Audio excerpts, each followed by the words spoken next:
Oklahoma Senator Mark Wayne Mullin. Senator, good to have you. You know, it is such a dramatic shift and a dramatic change, and maybe a little shock and awe, we could say. But I'm trying to be objective here, and I'm a conservative, and I did vote for Donald Trump, and I support him. But I'm trying to look.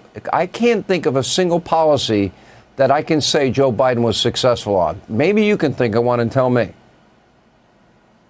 Well, I can't think of anything other than just making people believe that woke doesn't work, DEI doesn't work, socialism doesn't work, and they missed President Trump. President Trump has had an opportunity to come back and restore America, and that's exactly what he's done. He didn't break it. It broke underneath Joe Biden. He fixed it in 2017, 2018, 2019, and 2020.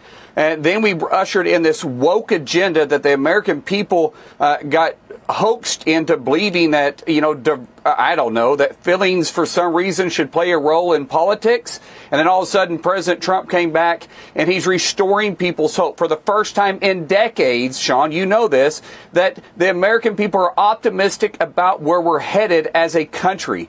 It's all because President Trump has set a leadership tone of saying, hey, we're going to bring back common sense to politics, common sense to government, and put the American people first, not some woke agenda. All right, let's talk about where we stand with the one big beautiful bill. Now, I had Lindsey Graham on, Budget Committee Chair. He said, Sean, we have to pass this now. We need the money to secure the border. We need money for energy independence. We need money for our Defense Department. We need the tax cuts to be permanent. We need to help American workers, no tax on overtime, no tax on tips. He said, we'll go back. He actually said he wants to do not one, but two more reconciliation bills to save money and further help the economy. How do you feel about that plan? Absolutely. He's absolutely correct. Lindsey Graham's a very good friend of mine, and we do have two opportunities after this. So we can do three reconciliation bills. Now, all of them have to be very narrow. Remember, reconciliation isn't a budget. We can't deal with discretionary spending. We can just deal with mandatory spending and taxes.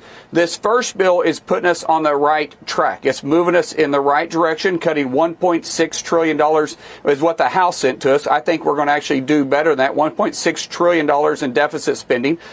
We have to get this thing moving forward. The longer we hold on to this, the longer people have to wait for a surety that their taxes aren't going to go up. Because if we don't pass this bill, then every American, regardless of what the Democrats say, every American's tax bill is going to increase. Now, one thing that we have to do, too, is we got to spend time and talk through the issues. Everybody is wanting to put their fingerprints on this. Everybody was elected from their respected state. The House sent us a great bill to work with, so we don't have to tear down the structure they brought to us, but we may have to repaint a few walls.